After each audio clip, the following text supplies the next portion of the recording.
করুণাময় প্রেম পুরুষোত্তম গৌর হরি আমার। নবদ্বীপে গৌরাঙ্গ যে অবদান এবং বদান্যতা সেটি মহাজনগণ শাস্ত্রে উল্লেখ করেছে।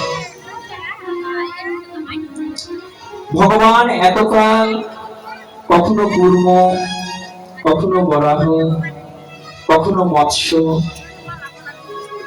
কখনো অর্ধেক নর অর্ধেক সিংহ নরসিংহ বিভিন্ন অবতার হয়ে এসেছে। যখন নরসিংহ অবতার হয়ে এসেছেন, নরসিংহ অবতারের পূর্বে যতবার অবতীর্ণ হয়েছে ততবারই পশুকুলে অবতীর্ণ হয়েছে, কখনো কূর্ম, কখনো বরাহ, কখনো মৎস্য। এর পূর্বে কোনো বাবা মা ছিল না। মৎস্যঙ্গ অবতার হয়ে এসেছে, তার কোনো বাবা মা ছিল না। সেই কূর্ম অবতার হয়ে এসেছে, তার কোনো বাবা মা ছিল না। নৃসিংহ অবতার হয়ে আসলেন, তারও কোনো বাবা মা ছিল না। যখন নৃসিংহ হয়ে আসলেন, সমস্ত দেবতাগণ যখন নৃসিংহ দেবের যে একটা গর্জন রাগ থামাতে পারছেন না, তখন সমস্ত দেবতাগণ চিন্তা করলেন এই নৃসিংহ দেবের রাগ কিভাবে থামানো যায়, আর তার সন্তান প্রহ্লাদকে তার কোলে বসাতে হবে। কেননা পিতা যতই রাগান্বিত হন না কেন, যদি তার সন্তান কাছে থাকে তখন সমস্ত রাগ পিতার মুছে যায়। তাই প্রহ্লাদকে যখনই নৃসিংহ দেবের কোলের উপরে রাখলেন, তখনই নৃসিংহ দেবের রাগ চলে গেল। সেই সময়ে নৃসিংহ দেব একটি অদ্ভুত অনুভূতি আস্বাদন করেছিলেন, যে আমার কাছে প্রহ্লাদ কিরকম সুখ অনুভব করছে। আমি তো তাকে বাৎসল্য ভাবে ভালোবাসছি, সেই সন্তান সে কিভাবে তার পিতা মাতার ভালোবাসা অনুভব করে সেটি আমাকে জানতে হবে। সেই বাৎসল্য প্রেম জানতে হলে আমাকে পিতা মাতা সৃষ্টি করতে হবে।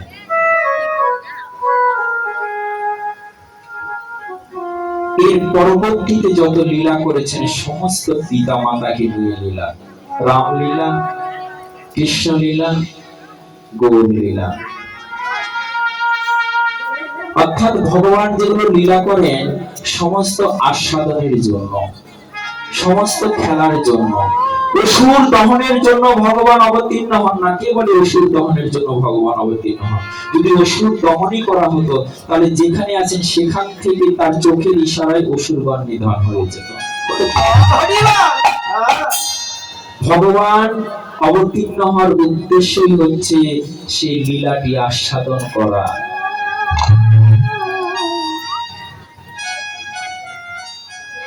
তাই গৌর হরি আমার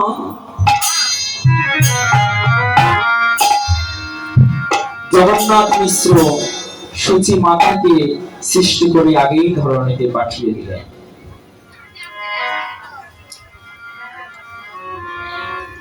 চৈতন্য চরিতামৃতে কৃষ্ণদাস কবিরাজ গোস্বামী পাদ বলছে, যদেশ শ্রী বিহারী কৃষ্ণ করে অন্তর্ধান, অন্তর্ধান করি করে করে অনুমান, চিরকাল নাহি করি প্রেম ভক্তি দান, প্রেম ভক্তি বিনা নিষ্ফল পরাণ। এতবার যতবার অবতীর্ণ হয়েছি একবারও আমি প্রেম কাউকে দিইনি। ঐশ্বর্য দিয়েছি, ভক্তি দিয়েছি, মুক্তি দিয়েছি, বৈকুণ্ঠ প্রাপ্তি পর্যন্ত করিয়েছি, কিন্তু প্রেম ভক্তি আমি কাউকে দিইনি। যতশ্রী বিহারী কৃষ্ণ করে অন্তর্ধান, তারপর যুগে লীলা বিলাস করে যখন উনি শয়নে থাকলেন, ও বাবা আমরা ঘুমাতে গেলে কি ঘুম আসে? ঘুম আসে না। ঘুমাতে গেলেই একটু চিন্তা হয়, সারা দিনের কাজকর্মের চিন্তা হয়। তাই ভগবান যখন ঘুমাতে গেলেন না, ঘুমাতে গিয়ে যেন ঘুম আসছে না, চিন্তা হচ্ছে এতদিন আমি অবতীর্ণ হয়েছি, একবারও জীবের কল্যাণ আমি করতে পারি নাই। অসুরগণকে মেরেছি, অসুর মরেছে, অসুর হয়েই জন্ম নিয়েছে। রাম আদি অবতারে হাতে নানায় অস্ত্র ধরে ক্রোধতে করো এ সংহার। এই অস্ত্র না ধরিব প্রাণী কারণ আমারিব দুষিব সবাকার। রাম আদি অবতারে হাতে নানায় অস্ত্র ধরে ক্রোধতে করো এ সংহার। যতবারই অবতীর্ণ হয়েছি, হাতে অস্ত্র নিয়ে অবতীর্ণ হয়েছি, অস্ত্র দিয়ে অসুরগণকে নিধন করেছি। এই কলিযুগে আমি কোন অস্ত্র ধরব না। এই কলিযুগে আমার প্রধান অস্ত্র হবে প্রেম। প্রেম রূপ অস্ত্র নিয়ে এসেছেন। ওই জন্য বলেছেন অনর্পিত চরিং চিরাত করুণায় অতীর্ণ করো সমর্পিত উন্নত উজ্জ্বল রসাং সবস্তি। অনর্পিত যা অর্পিত করা হয়নি, কেউ দেয়নি, দিতে পারেনি, দেওয়ার সাধ্যও ছিল না। হেন প্রেম শ্রী চৈতন্য দিলা যথা তথা, জগায় মাধয় পর্যন্তই অন্যের কথা। সেই দুর্লভ ব্রহ্মা মহেশ্বরাদি যাহা পাইতে দুর্লভ, সেই প্রেম আজ গৌরী জগায় মাধাই পর্যন্ত দিয়ে দিচ্ছেন, কোন বিচার করছেন না। আজ সেই গোলকের অনর্পিত প্রেম প্রভু আমার কোচা ভরে এনেছেন নবদ্বীপে। যত দিনহীন কাঙাল নিপরিত তুলিত অর্থিত ব্যতীত অবহেলিত বঞ্চিতদের আমাদের বিলিয়ে দিচ্ছে। গৌরহরি কি করেছেন জানে? সেই গোলকের অপ্রাকৃত প্রেম আজ পচা ভরে এনেছে, রাস্তার ধার দিয়ে যাচ্ছেন আর বিলিয়ে দিচ্ছে। ও বলুন তো, রাস্তার ধারে কে থাকে, পথের ধারে কে পড়ে থাকে? ধনী ধর্মান্ত ব্যক্তিরা কেউ পথের ধারে পড়ে থাকে? বসে কেউ? কেউ বসে না। পথের ধারে কারা বসে? তারা দিনহীন কাঙাল নিপীড়িত দুরিত আর্থিত ব্যতীত বঞ্চিত।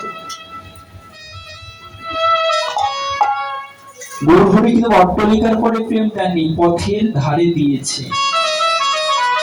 আর পথের ধারে যেগুলো অট্টালিকা রয়েছে, বাবুরা বসে আছে, ওরা মনে করছেন আমরাও একটু প্রেম নেই, নামতে নামতে দেখছেন প্রেম ছড়িয়ে গেছে। মহাজন কি বলেছেন জানেন? যারা অর্থের অভিমান, রূপের অভিমান, যৌবনের অভিমান, পাণ্ডিত্যের অভিমানে সেই 10 তলার উপরে বসে আছে, তারাই আমার গৌরের প্রেম কেউ লাভ করতে পারবেন না। আমার গৌরহরিকে বলা হয় কাঙালের ঠাকুর। কোন শাস্ত্রে কি দেখাতে পারবেন গৌরহরি ধনীর ঠাকুর, পণ্ডিতের ঠাকুর? এটা নয়, কাঙালের ঠাকুর। কায় মনোবচনে কাঙাল হতে না পারলে আমার গৌরহরি প্রেম পাওয়া সম্ভব নয়। তাই পথের ধারে দিন দুঃখীগণ প্রেম কুড়িয়ে খাচ্ছে, আর ধর্ণাঢ্য ব্যক্তিরা প্রেম পাচ্ছে না। বলছে জগায় মাধায় পর্যন্ত অন্যের কথা, এবার বিচার করছেন না। কৃষ্ণ বিচার করতেন, কৃষ্ণ যদি ছুটে ভক্তে ভক্তি মুক্তি দিয়া প্রেম ভক্তি না দেন রাখেন লুকাইয়া। কৃষ্ণের ভক্তি দিতে পারে, ভক্তি দিতে পারে, ভক্তি নয় ভক্তি, ভোগ বাসনা, ভোগ দ্রব্য দিতে পারে, মুক্তি দিতে পারেন, কিন্তু প্রেম ভক্তি উনি কোনোদিনও দিতে পারেন না।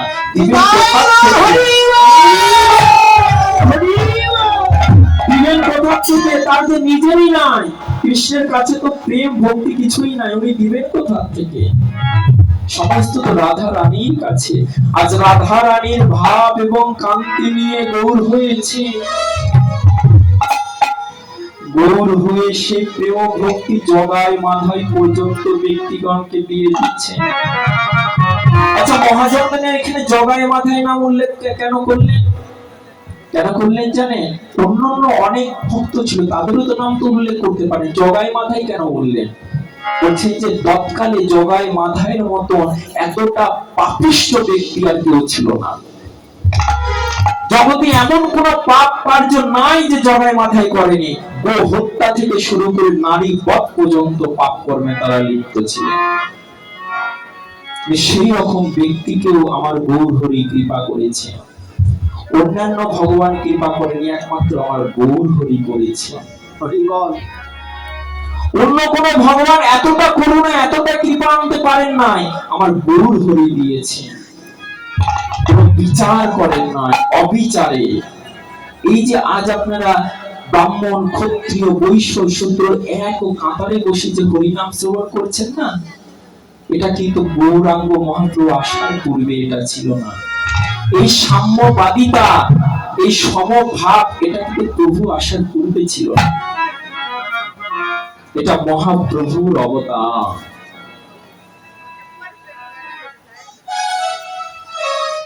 এটা মহাপ্রভুর অবতার।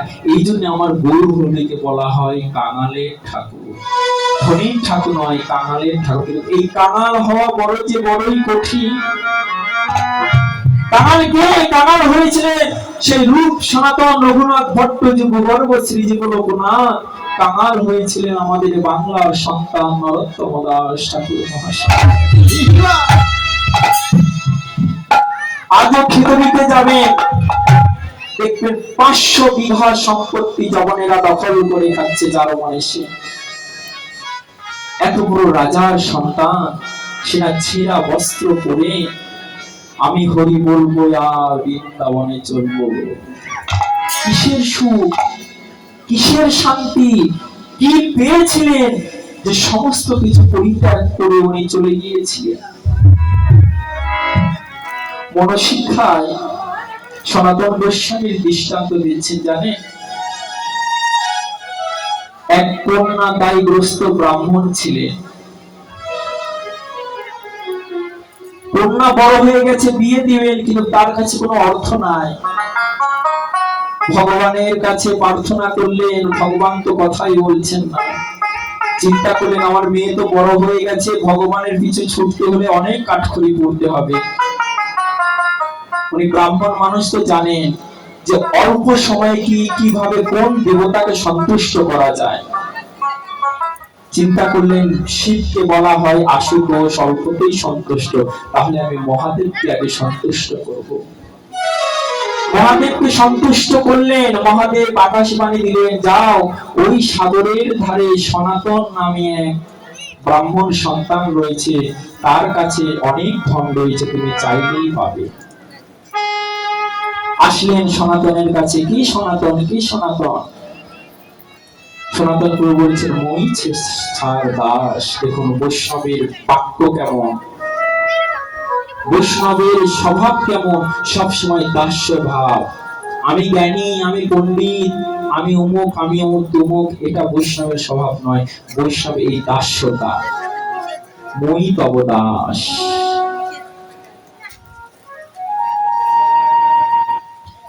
কি চাই, কিভাবে তোমার সেবা করতে পারি? বলছেন যে আমি সেই মহেশ্বর আমাকে স্বপ্ন দেখিয়েছিল যে তোমার কাছে নাকি অনেক সম্পদ আছে। সনাতন সেদিন কি বলেছিলেন জানেন?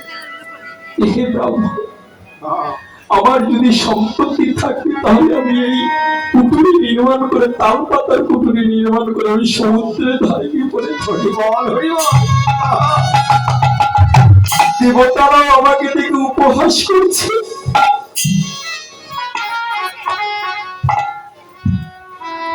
শোনামাত্র ব্রাহ্মণে খুব চেয়ে দেখছেন, ঠিকই তো, এর যদি সম্পত্তি থাকে তাহলে তাল পাতার কুটিরে কেন থাকবে? অঝরে নয়নে কাঁদছে। শুনেছি হাতি বিপদে পড়লে নাকি মশাও লাথি মারে। আমি দরিদ্র ব্রাহ্মণ, আমাকে দেখে সে মহেশ্বর উপহাস করলো। আমি প্রাণ রাখবো না, আমি সাগরে ঝাঁপ দিয়ে নিজের প্রাণ পরিত্যাগ করে দিল। কেননা কোন পিতা যদি তার সন্তানকে বিবাহী মেয়েকে কন্যা দান দিতে না পারে, তাহলে তার পিতৃত্বের অবমাননা ঘটে। আমি এই কলঙ্ক দেহ আর রাখবো না। ছুটছেন সাগরের দিকে, এদিকে চট করে সনাতনের মনে পড়ে গেল, ওহো আমার কাছে তো একটা পরশমণি আছে। উনি চিৎকার করে বলছেন যে হে ব্রাহ্মণ এখানে এসো।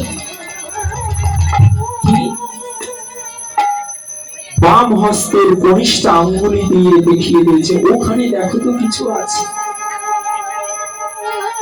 বাম হস্তের কনিষ্ঠ আঙ্গুলি মানে কি? অতি তুচ্ছ প্রকাশ করা, ভাব প্রকাশ করা।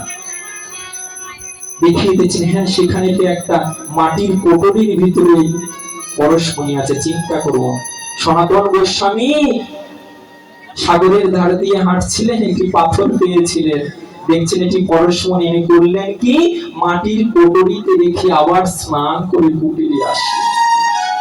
কেন? ওই বিষয়ীর স্পর্শ হইলে দুষ্ট হয়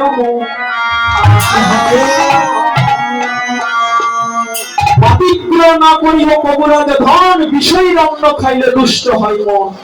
মন দুষ্ট হলে নহে কৃষ্ণের শরণ, কৃষ্ণ শরণ বিনু নিষ্ফল জীবন। বৈষ্ণবরা সর্বসময় বিষয় থেকে দূরে থাকে, বিষয়ের স্পর্শ থেকে দূরে থাকে। যেই দেখিয়ে দিলেন সেই পরশমণিকে, ব্রাহ্মণকে সেই পরশমণি নিয়ে যেতে যেতে অনেক দূর চলে গেছে। পরে চিন্তা করলেন যে এত বড় পরশমণি প্রিয়, সে কেন তাল পাতার কুটিরে রয়েছে। এই যে একটা চেতনা তার আসলো, কেন আসলো? সাধু সঙ্গ, সাধু সঙ্গ সর্বশাস্ত্রে কয়, লবমাত্র সাধু সঙ্গ কৃষ্ণ ভক্তি হয়। এই যে সনাতন গোস্বামীর মতন সাধুর একবার সঙ্গ পেয়েছে, তাতে তার ভক্তি উদয় হয়ে গেছে।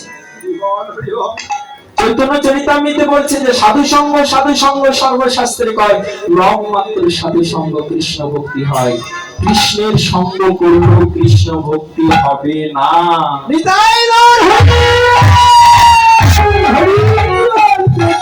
এই জগতে কৃষ্ণের সঙ্গ করলেও কৃষ্ণ ভক্তি হবে না।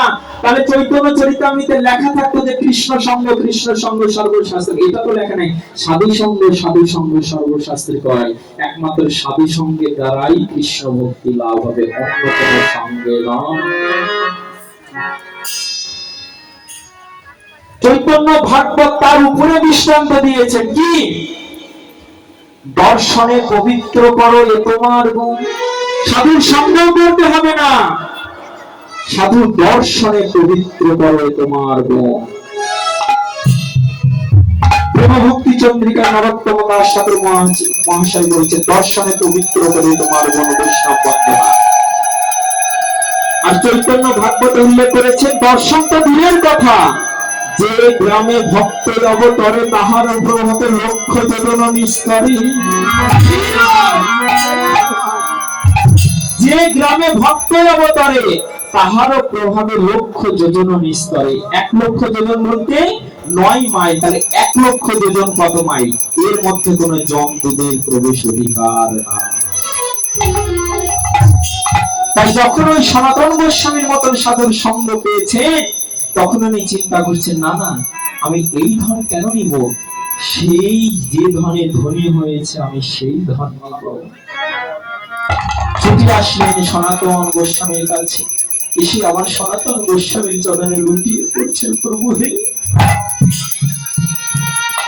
যে ধনে হইয়া ধনী তুমি মানো কিনা মানবনি,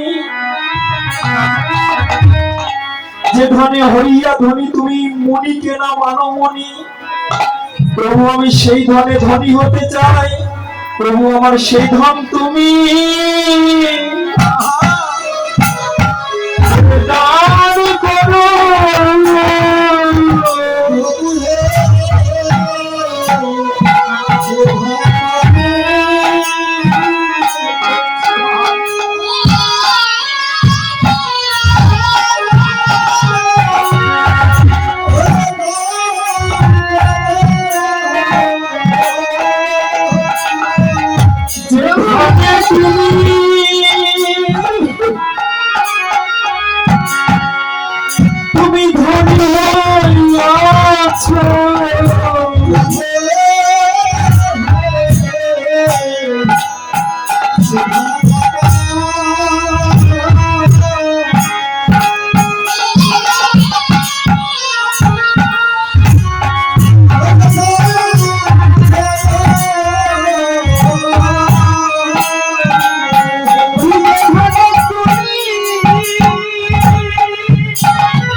করে চাই না প্রভু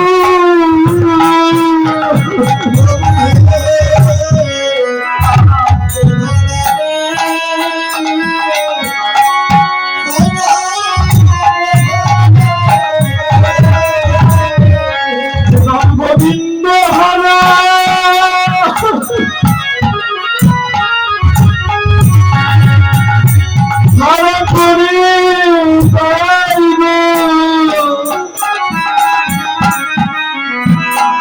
সেই প্রভু করে চাই না আমি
রাখো তোমার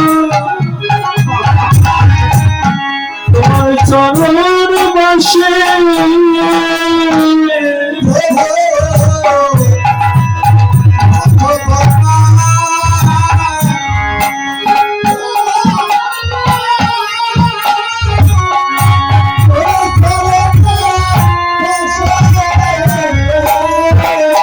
আমি যাব না ওই বিষয় সংসারে দূরে রাখো তোমার চরণ পাশে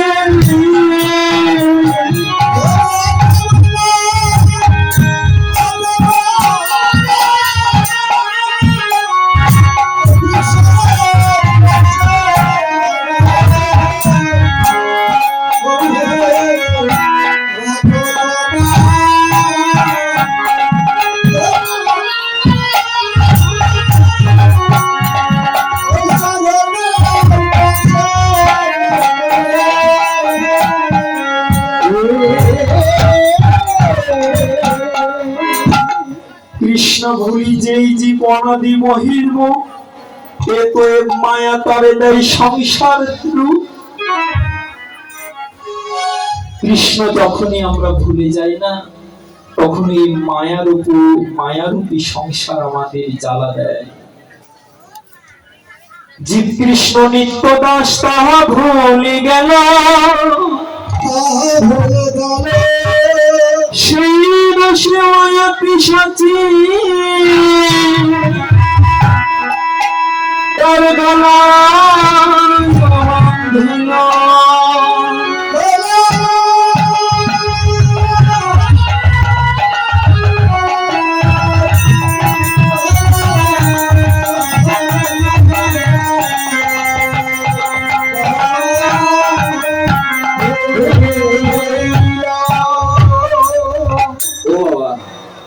জীব হচ্ছে কৃষ্ণ নিত্য দাস।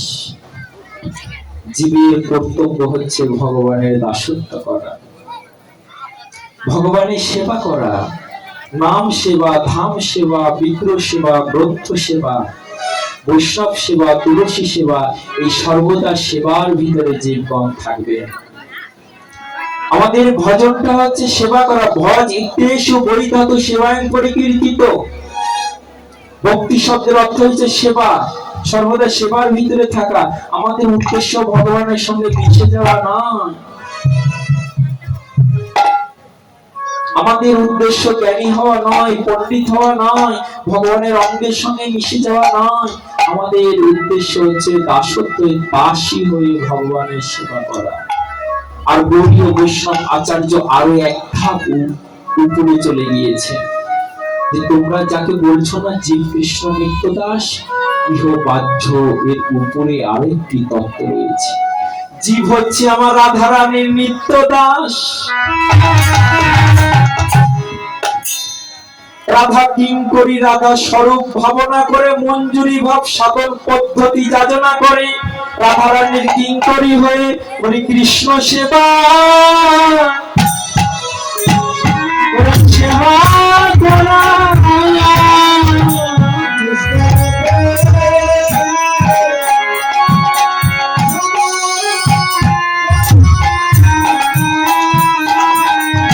ওই যোগ কিছু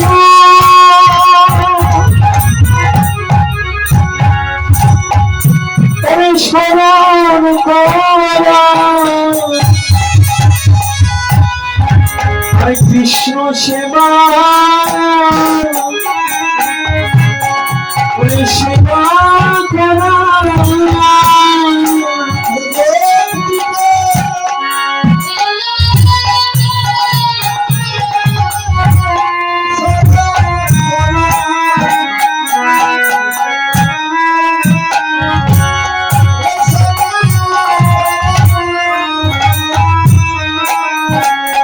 সাধনে ভাবিবে তাহা সিদ্ধিতে পাবে, তাহা পক্ত পক্ত করিয়া বিচার।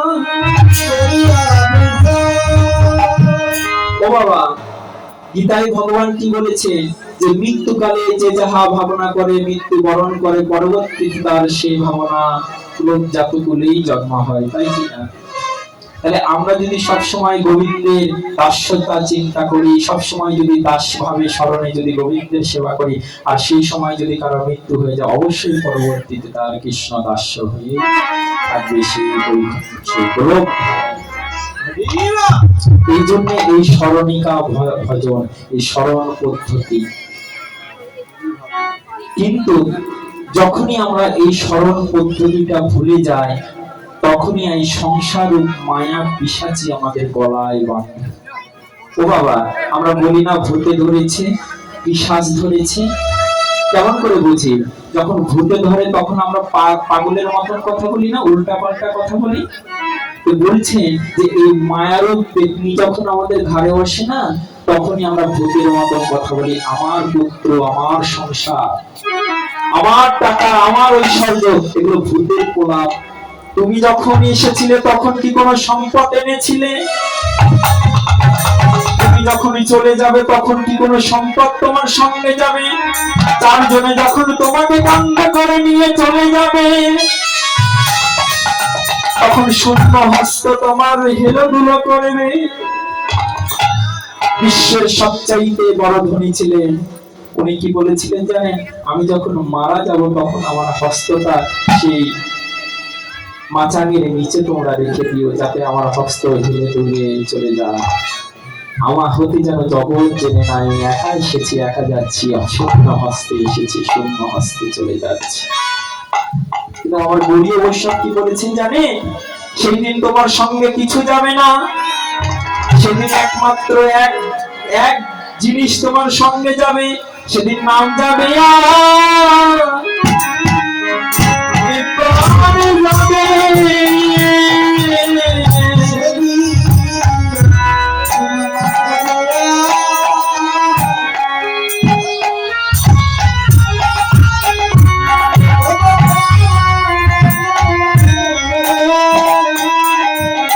সেদিন সঙ্গে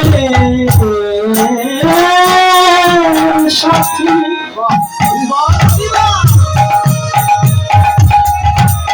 আর কেউ হবে না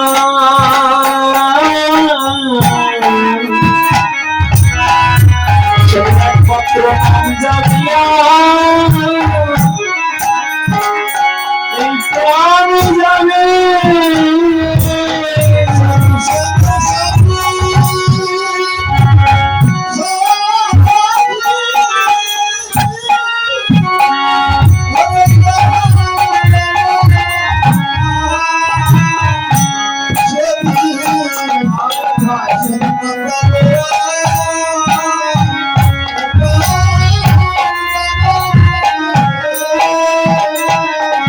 নামে হাত ধরে পার করে দিবে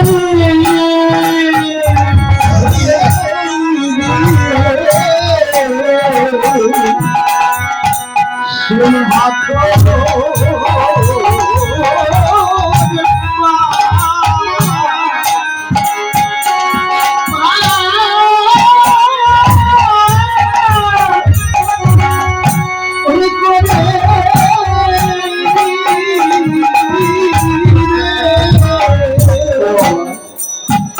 মানুষ যখন মারা যায় না, মানুষ যখন মারা যায় তখন সঙ্গে সঙ্গে তার আত্মাকে ভগবান যে নিয়ে যায় এমনটা নয়। মানুষ মারা যাওয়ার পর ওই দেহ থেকে আত্মা 1 ঘন্টা বাইরে চলাফেরা করে। 1 ঘন্টা কে কি করলো, কে কিভাবে কাঁদছে সমস্ত সে দেখতে পারে, শুনতে পারে, এবং কি 1 ঘন্টা পর্যন্ত তার চেতনা থাকে। সে মৃত ব্যক্তি 1 ঘন্টা পর্যন্ত শুনতে পাবে, কিন্তু কোনো কথা বলার শক্তি থাকবে না। 1 ঘন্টা পরে তার সেই আত্মা চলে যাবে, একটি আত্মা যাবে আর 4টি আত্মা তার বাড়িতে থাকবে। আত্মা 5টি না, একটি পরমাত্মা সে চলে যাবে আর 4টি আত্মা সে বাড়িতে থাকবে।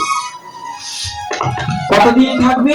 বলছে 11 দিন পর্যন্ত বাড়িতে থাকবে। 11 দিনে 11টা পিণ্ড পেয়ে সে সূক্ষ্ম দেহ ধারণ করে সেই 13 দিনের মাথায় চলে যাবে। এই জন্য এই 13 দিনের মধ্যে যদি আত্মার উদ্দেশ্যে কোনো ভোগ যজ্ঞ অনুষ্ঠান করা হয় তাহলে আত্মার কল্যাণ হয়।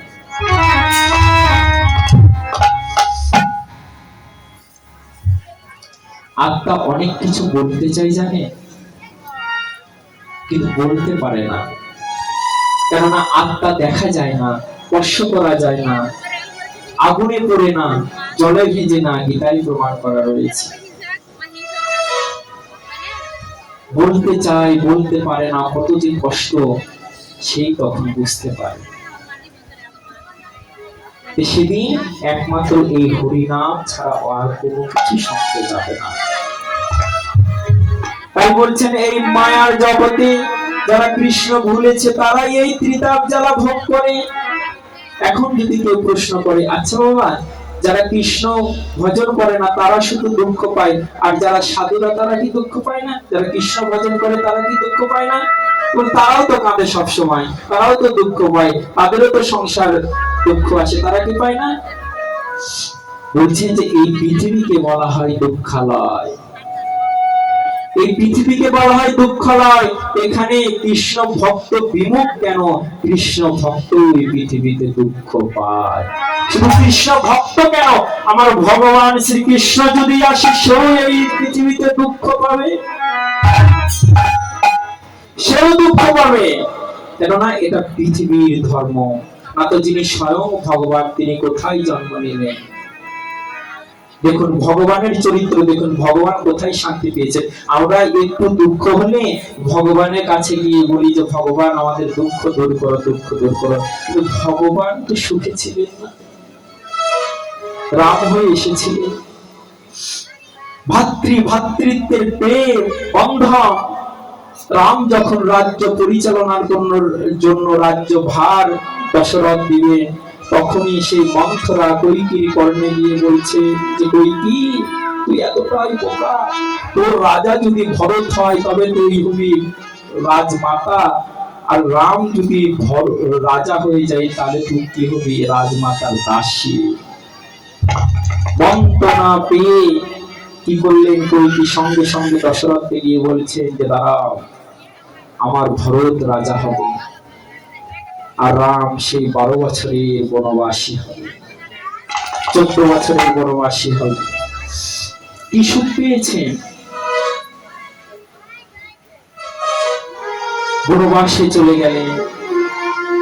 যে রাজার ছেলে সোনার পাদুকা চরণে থাকতো, সেই চরণে আর কোনো কিছু নাই, খালি চরণে সেই পথ দিয়ে হাঁটছেন। কত কাটা, কত কর্দমাক্ত তার চরণে লেগেছে।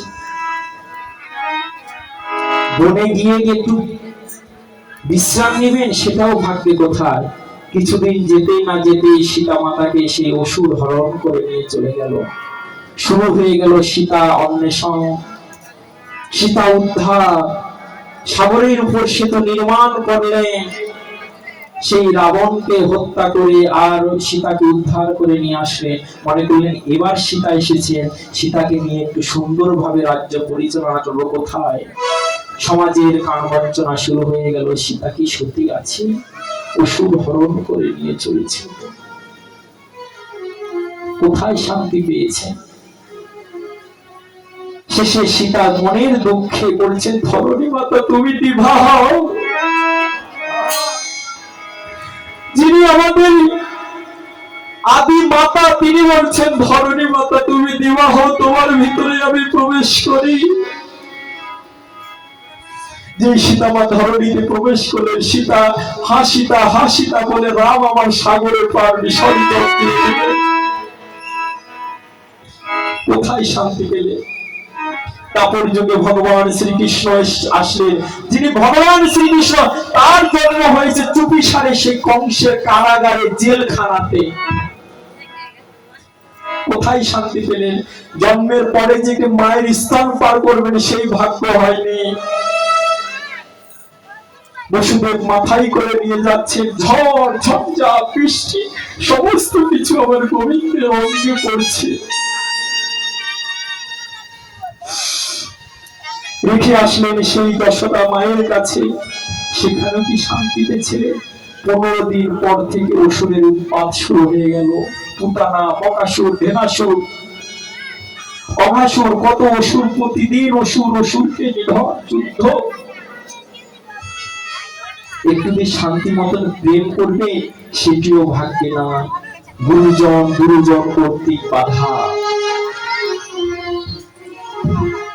বৃন্দাবন পরিত্যাগ করে যখন মথুরায় চলে গেলেন, রাজ্য স্থাপন করলেন, অযোধ্যায় সেই দ্বারকাতে গিয়ে যখন রাজ্য স্থাপন করলেন, তখন সেই জরাসুর তাকে বারবার আক্রমণ করতে লাগলো। বাঁচার জন্য কি সাগরের মধ্যে একটা দ্বীপ নির্মাণ করলেন, দ্বারকা নগরী। মনে করলেন এখন একটু ভালোভাবে থাকবো, কিন্তু তাও থাকতে পারলেন কই। সেই পিসি কুন্তির কাছ থেকে বার্তা আসলো, কৃষ্ণ তুমি যদি না আসবে তাহলে আর ধর্ম হয়তো রক্ষা পাবে না। সেই দুর্যোধনের পাপাত্মার অত্যাচারে ধর্ম কুলসিত হয়ে যাবে। আসলেন কুরুক্ষেত্র যুদ্ধে, এত বড় যুদ্ধ একলাই তিনি নিয়ন্ত্রণ করলেন।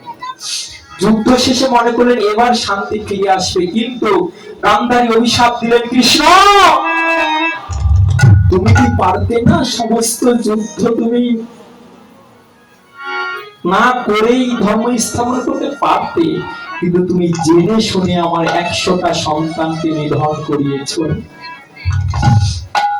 আমি তোমাকে অভিশাপ দিলাম, আমার সন্তান যেভাবে নিধন হয়েছে তোমার বংশ ঠিক একইভাবে ধ্বংস হবে, একইভাবে ধ্বংস হবে।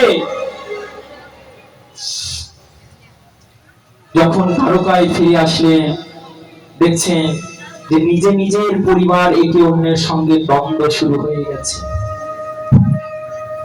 দ্বন্দ্ব করতে করতে নিজেরাই নিজে সাগরের সঙ্গে মিলে চলে গেল। কোথায় শান্তি পেলে? ভগবান গৌরাঙ্গ মহাপ্রভু হয়ে আসলে, স্ত্রী নিয়ে সুন্দর সংসার করবেন, সেটি কোথায়? সন্ন্যাস নিয়ে চলে গেলে। কৃষ্ণ না মানিলে তারে দৈত্য করে মানি, চৈতন্য না মানিলে তারে দৈত্য করে জানি।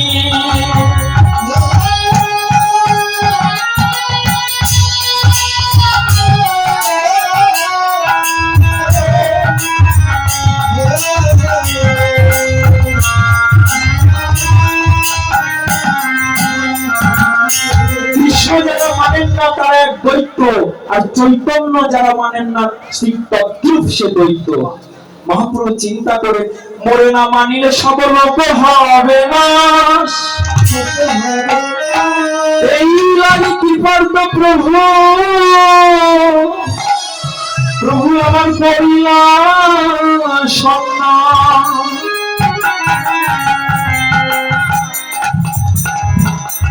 দেখুন, জীবের জন্য মহাপ্রভু নিজের সুখ পরিত্যাগ করে সন্ন্যাস নিলেন।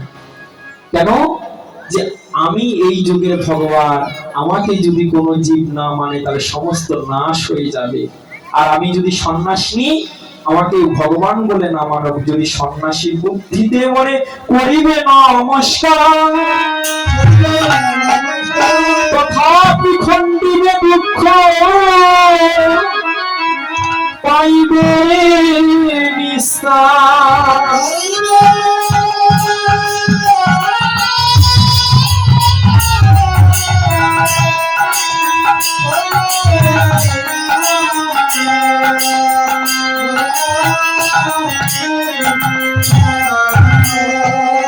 জীবের জন্য দেখুন উনি সন্ন্যাস নিয়ে চলে গেলেন।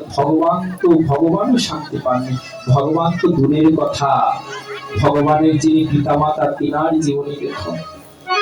সচিমা ছোটবেলায় সেই বিশ্বরূপ প্রথম সন্তানকে হারিয়েছে, সন্ন্যাস নিয়ে চলে গেল। পরে মনে করলেন দুই সন্তানকে নিয়ে থাকবো, স্বামীকে নিয়ে থাকবো। পরে সেই জগন্নাথ মিশ্র চলে গেল।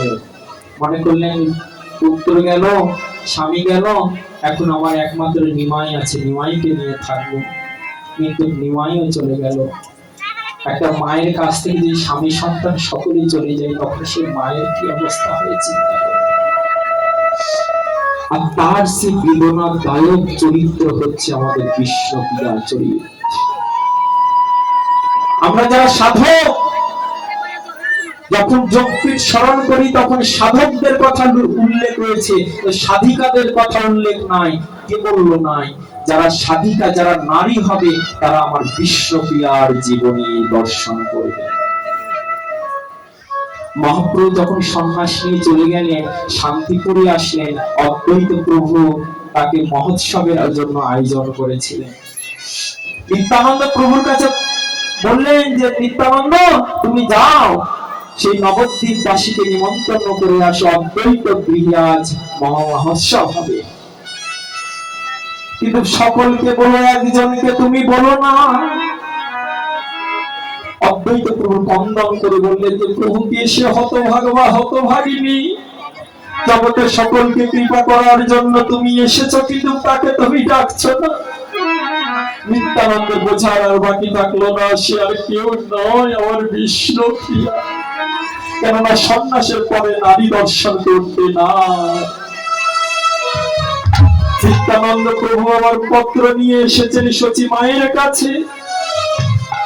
সচি মাকে যখনই বলছেন যে তোমার সন্তান দেখতে দিয়েছে, সঙ্গে সঙ্গে সচি মা চিৎকার করে বলছেন, বিষ্ণুপ্রিয়া আমার নিমায়ের পছন্দের খাবার তৈরি কর। মহাপ্রভু কিন্তু লাইয়ের ডাঁঠা, কচু শাক, মোচা ঘন্ট, লাইয়ের পায়েসে ভালোবাসতে বলছে একটু তাড়াতাড়ি রান্না করে দিও, সন্তানকে সেবা দিও। বিষ্ণুপ্রিয়া সেদিন কি করেছিলেন জানেন? ঘরে এক পা বাহিরে আরেক পা কেবল দেখেছেন আসবেন, তখনই নিত্যানন্দ করে বলছেন যে মা একজনের যেতেও না।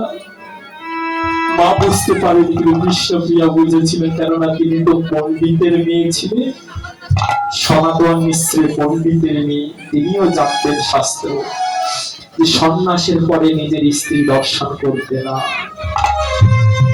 সঙ্গে সঙ্গে ঘরের ভিতরে ঢুকে গেলেন, ওই যে ঢুকেছে আর কোনদিন জগতের সুখ আমার বিষ্ণুপ্রিয়া দেখেনি। মহাপ্রভু বাইরের সন্ন্যাস নিয়েছিলেন, কিন্তু বিষ্ণুপ্রিয়া ঘরের সন্ন্যাসিনী হয়েছিলেন।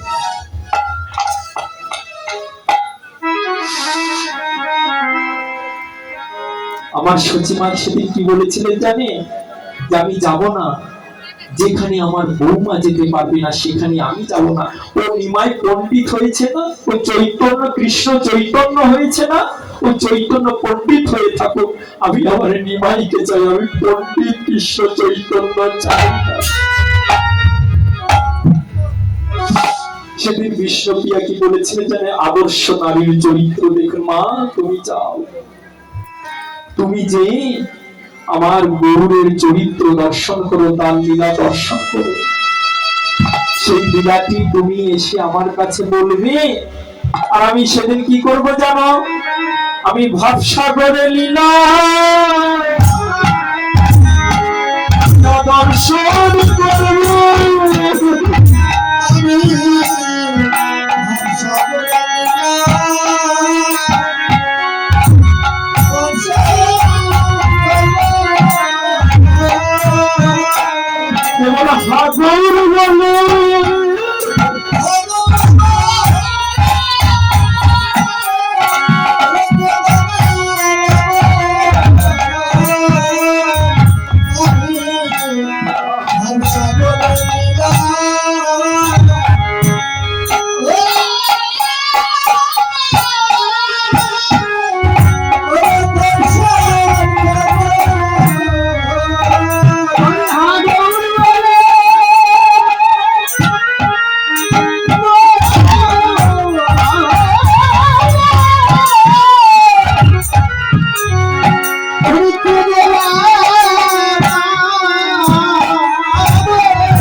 সচিমা আমার গিয়েছিলেন, সেদিন তোমার বিষ্ণুপ্রিয়া কি করতে জানি?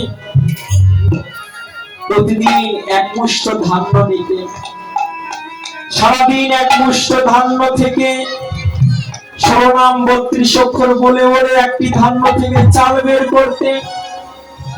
এই এক মুষ্ঠ ধান্য থেকে চাল বের করে দিনন্তে সে রন্ধন করে আবার সেই শালগ্রাম শিলার সেবা দিতে, শিলার অন্তে সেই সচী মায়ের ভোগ লাগাতে, তারপরে সাধুগুরু বৈষ্ণব আসে তাদের সেবা দিতে।